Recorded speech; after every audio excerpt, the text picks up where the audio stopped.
Assalamualaikum warahmatullahi wabarakatuh. Alhamdulillah, alhamdulillahirobbilalamin. Rabbis shrahli sadri wa yassirli amri wahlul 'uqdatam min lisani yafqahu qawli. Alhamdulillah, dalam kesempatan kali ini kita bisa bertatap buka kembali dalam secara virtual dalam mata kuliah teori-teori belajar. Perkenalkan, kami dari kelompok 1, saya Ismi Ismatul Haya sebagai moderator, dan ada teman-teman saya yaitu Nisa, Fitri, Maulani, dan Barokah. Oke, kali ini kami akan memaparkan materi mengenai konsep dasar teori belajar dan teori pembelajaran. Pertama, ada pengertian teori. Yang kedua, ada fungsi teori. Yang ketiga, ada pengertian teori belajar dan teori pembelajaran. Yang keempat, ada objek kajian teori belajar dan teori pembelajaran. Yang kelima, ada latar belakang teori belajar, latar belakang munculnya teori belajar dan teori pembelajaran. Yang keenam, ada fungsi teori belajar dan teori pembelajaran. Dan yang terakhir, ada macam-macam teori belajar dan teori pembelajaran. Oke, langsung saja ke materi yang pertama, yaitu pengertian teori. Teori merupakan sebuah rumusan atau pernyataan yang berasal dari interpretasi seseorang terhadap fakta-fakta atau penjelasan mengenai gejala-gejala yang terdapat dalam dunia fisik. Teori merupakan abstraksi intelektual di mana pendekatan secara rasional digabungkan dengan pengalaman empirik. Secara umum, teori adalah sebuah sistem konsep abstrak yang mengindikasikan adanya hubungan di antara konsep-konsep tersebut yang membantu kita memahami sebuah fenomena. Pengertian teori juga terdapat dalam Kamus Besar Bahasa Indonesia atau KBBI, yaitu sebagai berikut. Pertama, teori adalah pendapat yang dikemukakan sebagai keterangan mengenai suatu peristiwa atau kejadian. Yang kedua, teori adalah asas dan hukum umum yang menjadi dasar suatu kesenian atau ilmu pengetahuan. Yang ketiga, teori adalah pendapat, cara, dan aturan melakukan sesuatu. Lalu ada pengertian teori menurut para ahli. Salah satunya adalah menurut Jonathan H. Turner. Teori adalah sebuah proses pengembangan ide-ide yang membantu kita menjelaskan bagaimana dan mengapa suatu peristiwa itu terjadi.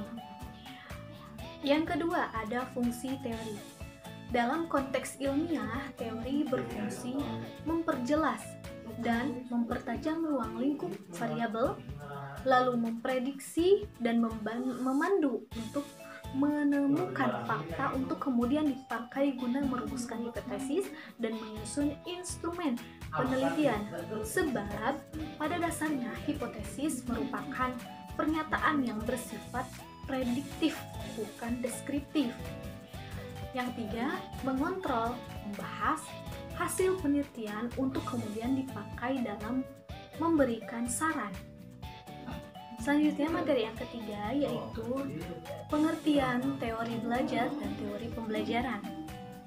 Menurut Brunner dalam Degeng 1989 mengemukakan bahwa teori belajar atau teori pembelajaran adalah perspektif dan deskriptif, karena tujuan utama teori pembelajaran adalah menetapkan metode pembelajaran yang optimal. Sedangkan deskriptif karena tujuan utama teori belajar adalah menjelaskan proses belajar. Teori belajar menaruh perhatian pada hubungan di antara variabel-variabel yang menentukan hasil belajar. Sedangkan teori pembelajaran menaruh perhatian pada bagaimana seseorang mampu mempengaruhi orang lain agar terjadi suatu proses belajar. Lalu selanjutnya, materi keempat mengenai objek kajian, teori belajar dan teori pembelajaran. Dan latar belakang munculnya teori belajar dan pembelajaran akan disampaikan oleh Barokah. Kepadanya saya persilakan. Ya, baik, terima kasih kepada moderator yang telah mempersilahkan kepada saya untuk menjelaskan tentang objek kajian teori belajar dan teori pembelajaran. Teori belajar merupakan suatu proses memperoleh pengetahuan dan pengalaman dalam wujud perubahan tingkah laku dan kemampuan bereaksi yang relatif permanen atau menetap karena adanya interaksi individu dengan lingkungannya. Banyak sekali faktor-faktor yang mempengaruhi proses belajar.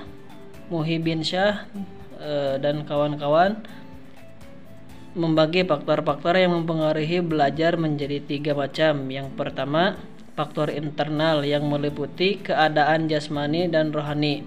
Yang kedua, faktor eksternal yang merupakan kondisi lingkungan dan sekitar siswa.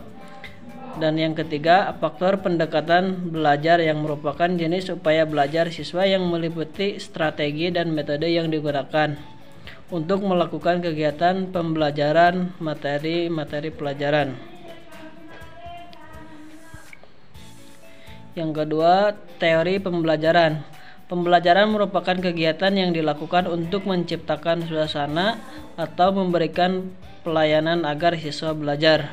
Pembahasan mengenai pembelajaran lebih menekankan pada guru dengan segala proses yang menyertai untuk melakukan perubahan perilaku terhadap peserta didik.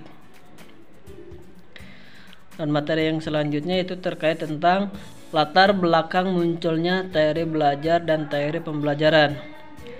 Teori belajar pertama kali dimunculkan oleh para psikolog pendidikan setelah mereka mengalami kesulitan untuk menjelaskan proses belajar secara menyeluruh.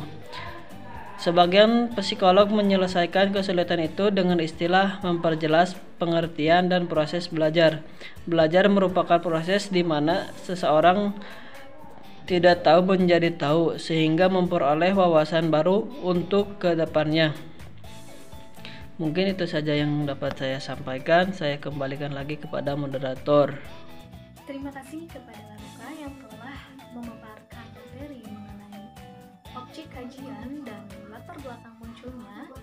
Lalu selanjutnya akan disampaikan oleh Nisa Fitri Maulani mengenai fungsi dari teori belajar dan teori pembelajaran dan macam-macam teori belajar dan pembelajaran. Padanya saya persilakan. Baik, di sini saya Nisa Fitri Maulani akan menjelaskan mengenai fungsi teori belajar dan fungsi teori pembelajaran. Yang pertama yaitu teori belajar membuat penemuan menjadi sistematis. Suatu teori dapat digunakan untuk membuat penemuan penelitian menjadi sistematis dan memberi arti pada peristiwa yang kelihatannya saling tidak ada hubungannya. Lalu teori yang kedua yaitu membuat pendeteksi. Suatu teori yang baik dapat menghemat usaha yang tidak berguna dengan menunjukkan letak keuntungannya. Lalu yang ketiga yaitu membuat prediksi. Membuat prediksi di sini yaitu teori yang bukan hanya membawa ilmuwan pada pengajuan, melainkan teori yang dapat diharapkan untuk melakukan eksperimen. Lalu yang keempat yaitu memberi penjelasan, yaitu untuk menjawab pertanyaan mengapa menjadi hasil yang akan membawa perubahan. Lalu macam-macam teori belajar dan pembelajaran. Yang pertama yaitu teori behaviorisme, yaitu perubahan tingkah laku sebagai pengalaman. Teori ini berpandangan bahwa belajar merupakan perubahan yang dialami siswa dalam kemampuannya untuk bersikap dengan cara yang baru dan hasil interaksi. Lalu teori yang kedua yaitu teori kognitivisme. Teori ini merupakan teori yang berbicara tentang manusia yang membangun kemampuan kognitifnya dengan memotivasi dirinya sendiri terhadap lingkungan. Lalu yang ketiga yaitu teori humanistik. Teori ini merupakan teori yang dilihat pada sisi perkembangannya terhadap kepribadian manusia. Lalu yang keempat yaitu teori konstruktivisme. Teori ini merupakan pembelajaran yang lebih menekankan pada proses kebebasan dalam menggali pengetahuan. Lalu yang terakhir yaitu teori deskriptif dan perspektif. Teori ini merupakan teori yang menekankan nilai belajar, isi materi, dan mengalami proses belajar.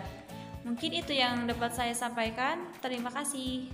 Terima kasih kepada Nisa Fitri Maulani yang telah memaparkan materinya. Alhamdulillah, materi dari awal pengertian teori sampai macam-macam teori belajar dan teori pembelajaran telah tersampaikan. Jadi kesimpulannya adalah teori belajar merupakan alat untuk meraih tujuan yang akan dicapai dari aktivitas pembelajaran. Sedangkan teori pembelajaran adalah teori yang menawarkan panduan eksplisit bagaimana membantu orang belajar dan berkembang menjadi lebih baik lagi. Itulah pemaparan presentasi dari kami mengenai konsep dasar teori belajar dan teori pembelajaran. Mohon maaf jika banyak kesalahan. Wassalamualaikum warahmatullahi wabarakatuh.